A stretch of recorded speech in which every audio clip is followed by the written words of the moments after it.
Coca-Cola is a soft drink that started in 1886. Thank you for your suggestions.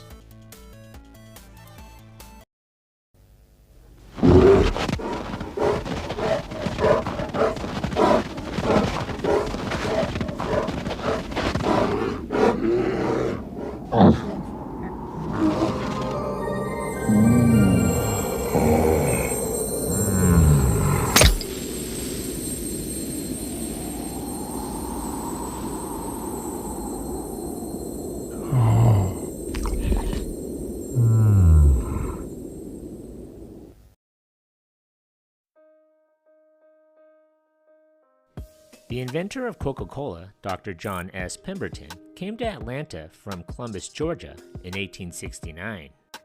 In 1885, he set up a chemical laboratory in Atlanta and went into the patent medicine business. Pemberton invented such products as the Indian Queen hair dye, gingerine, and triplex liver pills. In 1886, he concocted a mixture of sugar, water, and extracts of the coca leaf and the kola nut. He added caffeine to the resulting syrup so that it could be marketed as a headache remedy. Through his research, Pemberton arrived at the conclusion that this medication was capable of relieving indigestion and exhaustion in addition to being refreshing and exhilarating. The pharmacist and his business partners could not decide whether to market the mixture as a medicine or to extol its flavor for its own sake, so they did both. The first newspaper advertisement for Coca-Cola appeared exactly 3 weeks after the first batch of syrup was produced, and the famous trademark white Spencerian script on a red background made its debut at about the same time. Coca-Cola was not, however, immediately successful.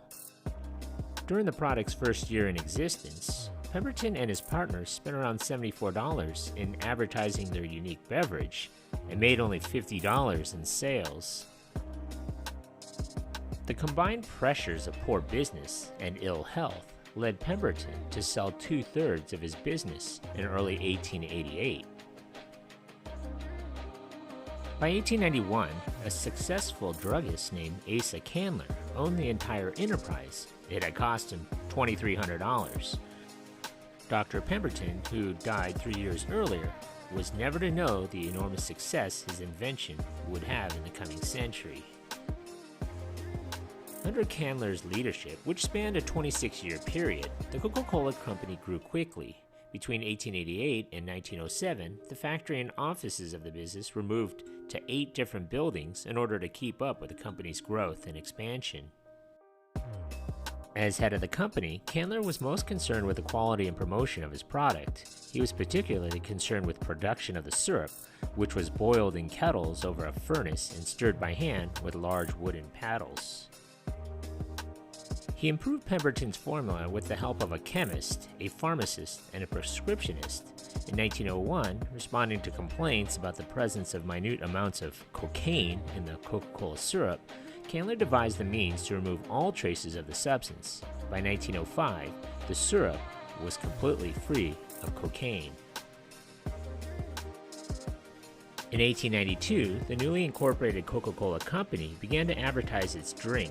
Advertising materials included signs, free sample tickets, and premiums such as ornate soda fountain urns, clocks, and stained glass lampshades, all with the words Coca-Cola engraved upon them.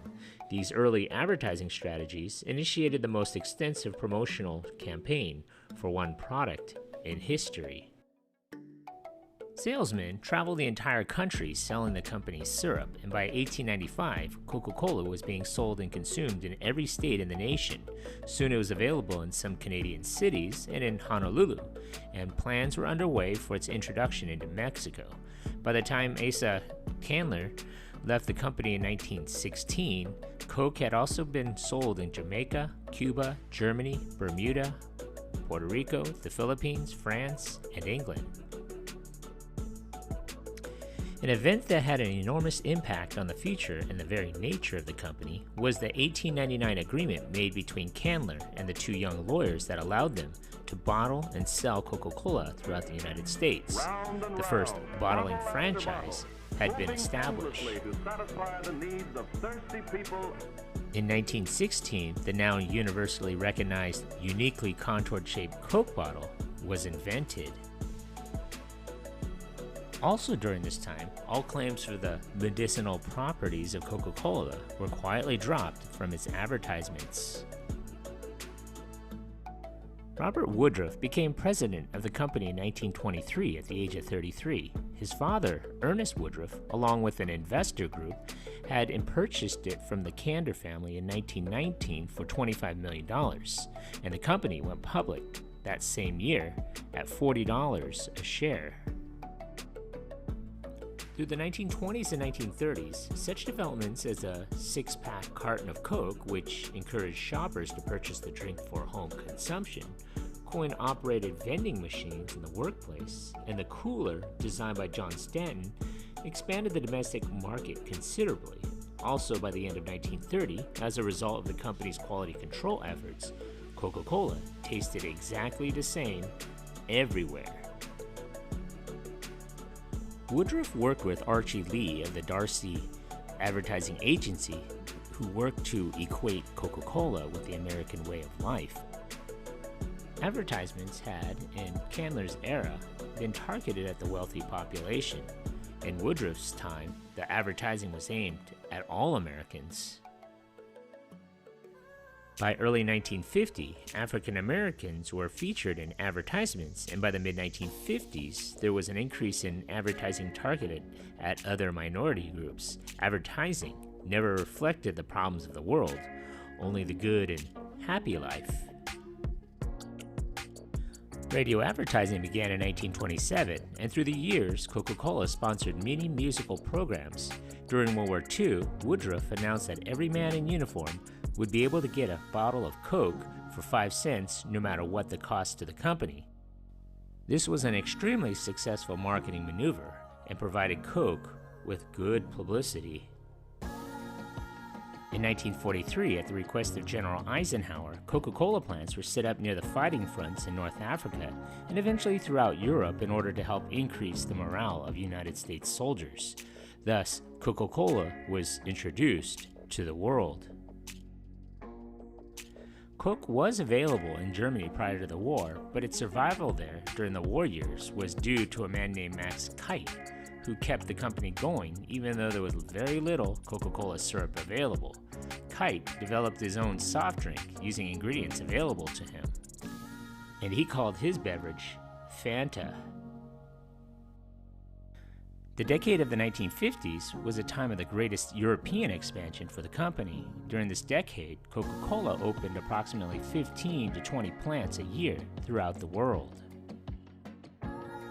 By the 1960s, Coca-Cola began to diversify. During that decade, they would acquire Minute Maid Corporation, maker of fruit juices and high-C fruit drinks, Dunkin' Foods Corporation, and the Belmont Springs Water Company, which produced natural spring water and processed water for commercial and home use.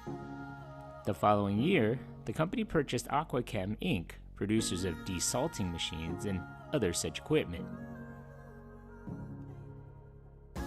In addition to its diversification program, the Coca-Cola Company also expanded its product line.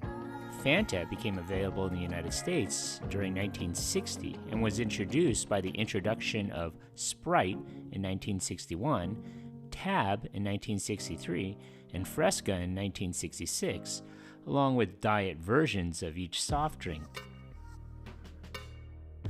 One reason that Coca-Cola began to introduce new beverages during the 1960s was competition from Pepsi-Cola. During the 1970s, Coca-Cola was introduced in Russia as well as in China. They also started technological and education programs in the third world countries in which it conducted business, introducing clean water technology and sponsoring sports programs in countries too poor to provide these benefits for themselves. Also during the 70s, the company introduced Mr. Pibb and Mellow Yellow. They also introduced a sponsorship between Coca-Cola and FIFA, and the 2-liter bottle of Coke was also introduced during this time. In 1979, the Mean Joe Green television commercial debuted. The ad is consistently voted one of the best commercials of all time.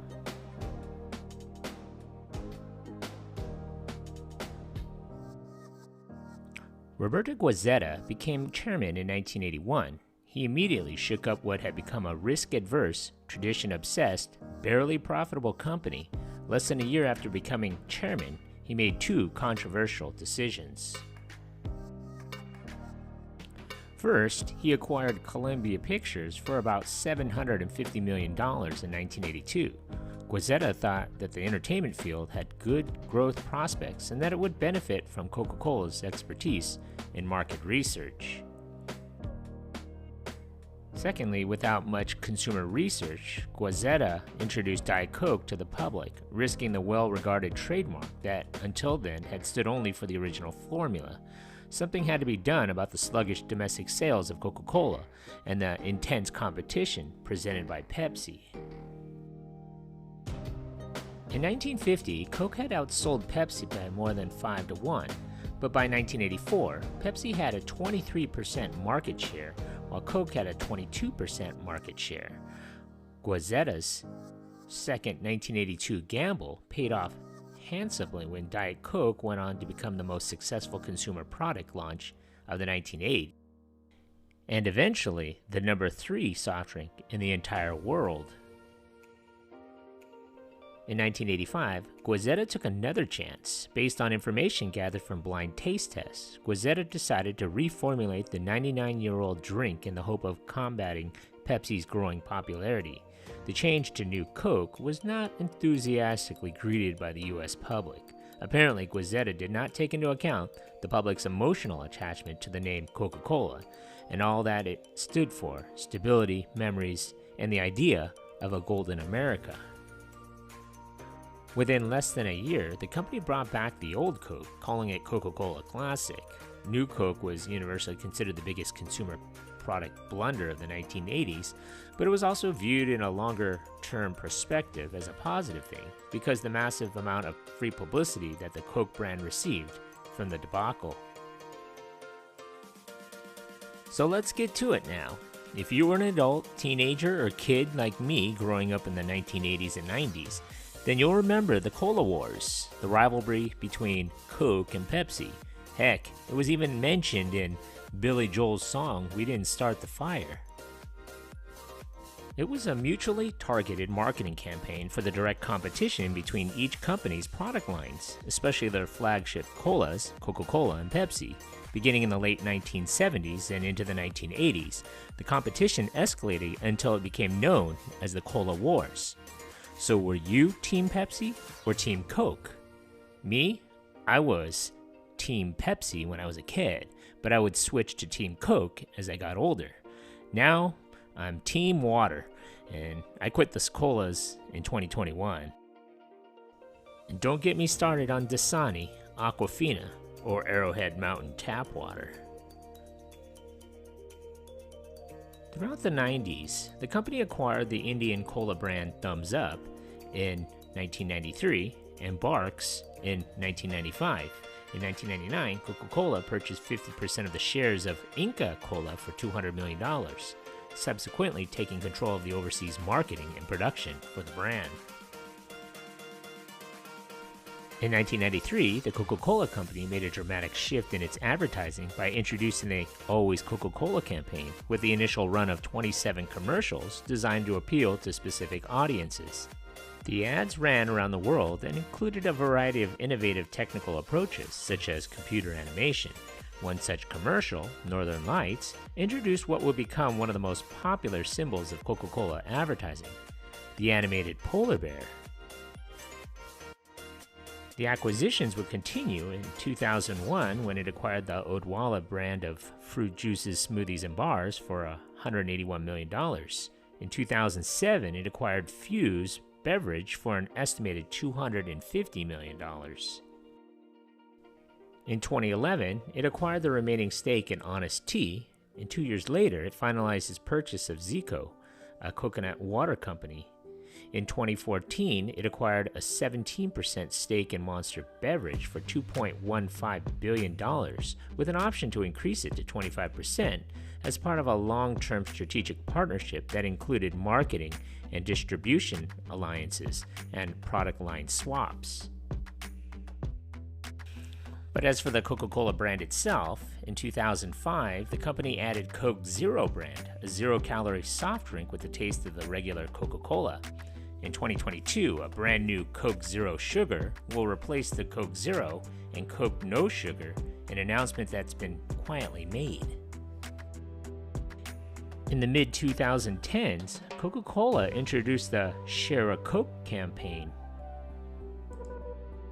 Coca-Cola's Share a Coke campaign, which saw names like Chris, Alex, and Jess, as well as Eric, as well as monikers like BFF and Wingman emblazoned on bottles and cans, is credited for increasing the company's U.S. soft drink sales. It turned out that all it takes is to reverse a decade-long sales decline is to slap names onto soda bottles. The increase came after 11 straight years of dropping sales. The containers seem perfectly designed for social media. Nothing makes drinking a Coke special like seeing one with your name on it, and plenty took the opportunity to share photos of cans on Instagram. Some 250 names were used in the campaign.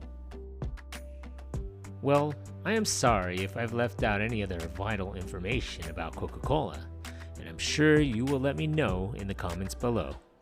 But leave a comment below if you're Team Coke or Team Pepsi. You've heard it from me.